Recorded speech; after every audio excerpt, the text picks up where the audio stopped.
If I had worried about who liked me and who thought I was cute when I was your age, I wouldn't be married to the President of the United States. Distinguished guests, and men and women of the finest military in the world. And most of all, Admiral Mullen, Deborah. Michael and I also want to acknowledge your... Picture this, your own husband, standing in front of the entire world, and out of nowhere, he slips up and calls you by a man's name. Not once, not twice, but multiple times. That's exactly what people have been dragging Barack Obama for over the years. Catching those moments where he called Michelle Michael or even Mike. Fans never let it slide. And clips keep resurfacing that make folks question if it was really just an accident. And guess who's stirring that pot again? Jaguar Wright. She's digging back into the archives, bringing up those whispers that just won't die. She's even throwing it back to when Joan Rivers threw that infamous shade about Michelle, and people are still debating if Joan was just joking or if she really knew something way deeper. The chatter about Michelle Obama has been floating around forever, circling her identity and sparking endless speculation. It's one of those conversations that refuses to fade, no matter how many years go by. Now Jaguar's waving around more so-called receipts, claiming they're proof that something doesn't add up. One of the most shocking claims she's highlighted, an alleged comment from Dr. Rafael Esparza, said to have been involved with Michelle's medical care during the 2008 campaign, who supposedly stated, "I know what I saw. Michelle Obama is not a woman who used to be a man." That jaw-dropping line is what's setting social media ablaze right now. Jaguar Wright didn't stop at the old clips. She's resurfacing some of the wildest claims people have thrown around for years. One of the most jaw-dropping comes from an alleged doctor who worked around the Obamas back in 2008. He claimed Michelle Obama was just a man with breast implants and a big shaving bill while on the campaign trail. He even went as far as saying no medical staff were allowed near her except to check vitals, and then dropped the bomb that he supposedly walked in on her using the bathroom standing up in Trenton. According to him, hush money was thrown his way, millions to keep his mouth shut. But he allegedly said enough was enough. After what they did to this country, I can't stay quiet. Let them sue me. That's the kind of statement that sets comment sections on fire, because for a professional to risk his name like that, it makes people wonder if there's more to the story. But the alleged receipts don't stop there. Old claims from the Illinois State Board of Elections were dug up, showing Michelle listed as a male voter from 1994 until 2008. Then, like clockwork, the record allegedly switched to female Wright, as Barack was gunning for the presidency in 2008. That timing has fueled even more suspicion. And then comes Barack's half-brother, Malik Obama, the ultimate family wildcard. He's thrown shade for years, openly asking questions like, is Michelle Michael? He's even joked online about the so-called legend of Big Mike, aka Michael LaVaughn Robinson. Malik's posts go way back, but as recently as 2024, he was still pushing it, claiming he truly believes Michelle is hiding her real identity while the Obamas cover it all up.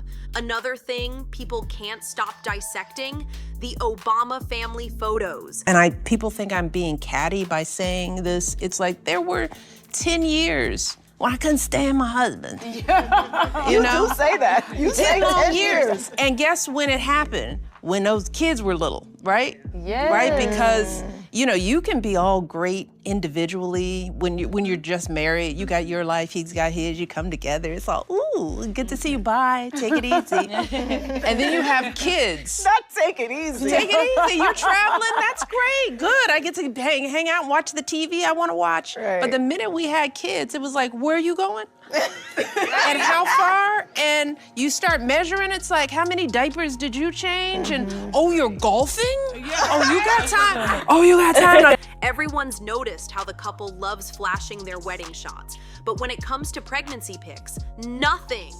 And when Malia and Sasha finally popped up in the spotlight, they were already 3 to 6 years old. That gap has fueled endless speculation. Michelle has claimed that the girls were conceived through IVF, but the whispers say otherwise. The name that always pops up, Dr. Anita Blanchard, the family's close friend and the doctor who allegedly delivered both daughters. Some insist Anita isn't just their doctor, but their biological mother. And it doesn't stop there. Her husband, Martin Nesbitt, gets pulled into the conversation too. Photos of the Blanchard-Nesbitt crew vacationing in Hawaii with the Obamas only stirred the pot more. People claim the family was always lurking nearby, almost like guardians keeping watch over the secret. And this is where Joan Rivers comes storming back into the story. Remember that bold moment when she casually threw shade about Michelle Obama's identity? Folks now wonder if Joan wasn't just cracking a joke, but deliberately spilling tea she'd been sitting on. She was in Hollywood for decades. She knew the backroom whispers, the industry gossip, and the rumors that never made the headlines. But here's where it gets chilling. Joan's sudden death not long after her shocking comment raised eyebrows everywhere. Whispers started flying again, some saying it was a tragic accident, while others spun it darker, hinting the Obamas might have had a hand in silencing her. Was it just awful timing? Or was there something more sinister that nobody's brave enough to admit? It wouldn't be the first time whispers linked the Obamas to someone who got a little too close to the truth. Remember Tafari Campbell? He wasn't just any cook. He was the White House chef who became the Obamas' personal chef even after they left office. Tafari had a special bond with the family. He was the same chef who brewed the famous White House honey ale beer back in 2012, using honey from Michelle's South Lawn garden. They even put him in a White House video, smiling while showing off the beer-making process with assistant chef Sam Cass. Want to make sure he knows we're coming, or she. Yeah, that's true. Because if she's got some cubs, that's when you really got to work. Yeah. You know what my kids asked me? They said, "You got to ask the president, does anything scare him?" You know, well, when when Michelle's mad, I get worried. But years later, Tafari's life ended in a way that sparked endless suspicion. Reports say he went out paddleboarding near the Obama family's estate in Martha's Vineyard. No life jacket, no tether on the board. Witnesses claimed he lost his balance, went under, came back up fighting to stay afloat, and then vanished beneath the water. His body wasn't found until 2 days later in Edgartown Great Pond, right near the Obamas' home. The police said another paddleboarder saw Tafari dip under, tried to swim to him, but couldn't reach him in time. That person made it back to shore, called 911, and set off the search that eventually ended in tragedy. On the surface, it sounded like a freak accident, but the story didn't sit right with everyone. Whispers spread fast. Why would an experienced chef who knew the waters head out without safety gear? And why did early reports suggest that Tafari had unexplained head injuries when his body was recovered? That detail fueled an even darker narrative, that maybe this wasn't an innocent accident at all, but something far more sinister. A cover-up, maybe? Because if Tafari knew too much or saw something he shouldn't have, then suddenly his death starts looking way more suspicious. The strange details around Tafari Campbell's death only fueled the fire. Reports claimed his body was pulled from less than 4 feet of water, far too shallow for an experienced swimmer to drown. Even stranger, the 911 call wasn't made right away, but allegedly hours later. And then came the eyebrow-raising revelation that the autopsy was conducted by none other than the Obama's own personal coroner. That had people online screaming, "Cover up!" on repeat. Adding to the mystery, whispers started circulating that Tafari had been working on a tell-all book before his sudden passing. Was he silenced before he could spill? That's the question haunting the rumor mill. And it's not just random chatter online. Big names have fueled the speculation too. Political figure Deanna Lorraine once tweeted about Michelle's Netflix documentary, Becoming, slyly asking, "I wonder what she's becoming." Then commentator Stu Peters went further, flat out claiming Barack never had children with Michelle, suggesting instead that family friends Martin Nesbitt and Dr. Anita Blanchard were the real parents of Sasha and Malia. That connection got even messier when people pointed out that Nesbitt also happens to be chairman of the Obama Foundation. Even Chelsea Clinton once stirred the pot with a since-deleted tweet hinting that Barack had married a man. And lawyer Lynn Wood, known for defamation cases, made waves by suggesting the Obama daughters were adopted, stressing that no serious attorney would risk putting such a claim in writing unless they believed they could defend it. Jaguar Wright has now jumped in, echoing these same explosive claims. She's not just saying the rumors are smoke, she's warning that there might actually be fire. Wright even went as far as to suggest that this could be why Barack has allegedly stepped out on Michelle in the past. Messy? Absolutely. But in the world of high-profile scandals, accusations like this only add another jaw-dropping twist to an already stormy saga. Cheating whispers around the Obamas have been circling for years, and the name that always pops up? Vera Baker.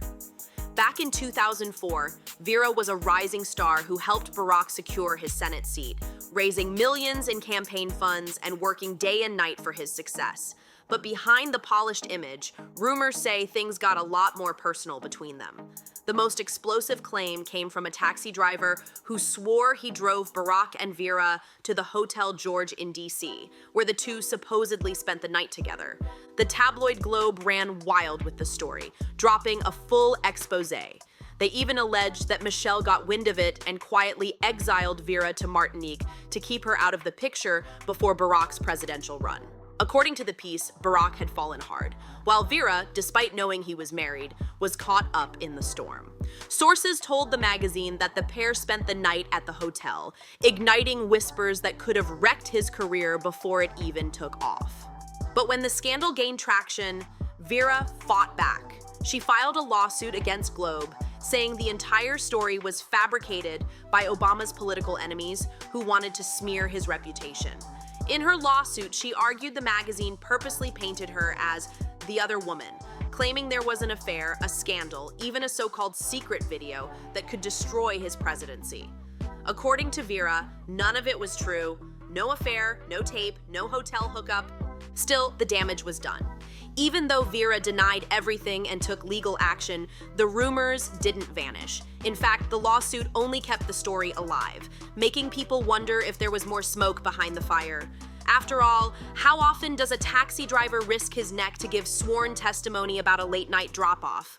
Was it all political mudslinging, or was there something Barack and Michelle worked overtime to bury? So here's the million-dollar question. Did that secret video ever really exist? Was Vera Baker silenced with money to deny the claims, only to disappear from the spotlight later? Or was she pressured into vanishing for good? Nobody can say for sure, but what we do know is that the Obamas' marriage hasn't been without its cracks. In the last few years, rumors of a looming divorce have bubbled up, and even Michelle herself has admitted how rocky things got.